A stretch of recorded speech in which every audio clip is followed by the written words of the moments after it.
প্রতি বছর ফাল্গুন মাসের চতুর্দশী তিথিতে এই ব্রত পালন করা হয়।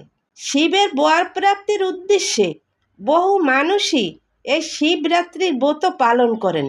সনাতন ধর্মের অন্যতম তিথি হল শিবরাত্রি। পুরাণ অনুসারে এই দিনে বিবাহ বন্ধনে আবদ্ধ হন শিব ও পার্বতী।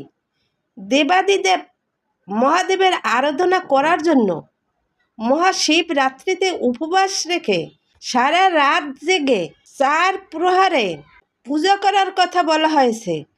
নিষ্ঠাভরে এই ব্রত পালন করে মহাদেবের পূজা করলে আমাদের শরীরের বিভিন্ন রোগ মুক্তি হয়, দাম্পত্য জীবনে সুখ, সন্তান লাভ এবং কর্মক্ষেত্রে উন্নতিতে সহায়তা করে, এই অজ্ঞতা দূর করে এবং সচেতনতা বৃদ্ধিতে সাহায্য করে। বিশ্বাস করা হয় নিষ্ঠাভরে শিবের উপাসনা করলে জীবের সব দুঃখ, অতীতের পাপ থেকে মুক্তি পাওয়া যায়। এই ব্রত পালনে সংসারের সুখ এবং ধন সম্পদ বৃদ্ধি পায়।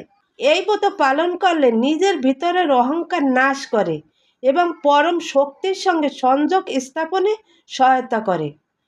অগণিত ভক্ত এই দিন শিবলিঙ্গে গঙ্গা জল, দুধ, দই, ঘি, মধু দিয়ে অভিষেক করে বেলপাতা, ফুল দিয়ে পূজা করে থাকে। দেবাদিদেব মহাদেব অল্প কিছুতেই সন্তুষ্ট হন, আর এই দেবাদিদেব মহাদেবকে সন্তুষ্ট করতে পারলে ভগবানের কৃপা লাভ করা যায়। শিবরাত্রির ব্রত একটি অত্যন্ত পবিত্র ও শক্তিশালী ব্রত, যা ভক্তের জীবনে আশীর্বাদ পাওয়া যায়। সঠিক নিয়ম মেনে উপবাস ও পূজা করলে ভগবান শিবের বিশেষ কৃপা লাভ করা যায়। এই ব্রত পালনে মনোবাঞ্ছা পূর্ণ হয় এবং ধর্ম, অর্থ, কাম ও মোক্ষ লাভ হয়। তাই একদিন পার্বতী দেবী শিবকে প্রশ্ন করলেন, ভগবান, আপনি ধর্ম, অর্থ, কাম ও মোক্ষদাতা, আপনি কোন ব্রত বা তপস্যায় সন্তুষ্ট হন? দেবী পার্বতীর কথা শুনে শিব বললেন, দেবী, ফাল্গুন মাসে কৃষ্ণপক্ষের চতুর্দশী তিথির রাত্রিকে শিবরাত্রি বলা হয়। এই রাত্রিতে উপবাস করলে আমি অত্যন্ত সন্তুষ্ট হই।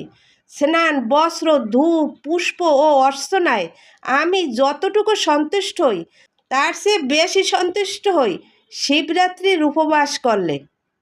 তিনি আরও বললেন, ব্রত পালনকারী একাদশীতে খুব ভোরে ঘুম থেকে উঠে স্নান করে সংযম পালন করে এবং নিরামিষ বা অবিচ্ছিন্ন ভোজন করে পরের দিন সারাদিন উপবাস থেকে রাত্রিতে 4 প্রহরে দুধ, দই, ঘি, মধু দিয়ে অভিষেক করে বেলপাতা, ফুল দিয়ে পূজা করলে আমি অত্যন্ত সন্তুষ্ট হই।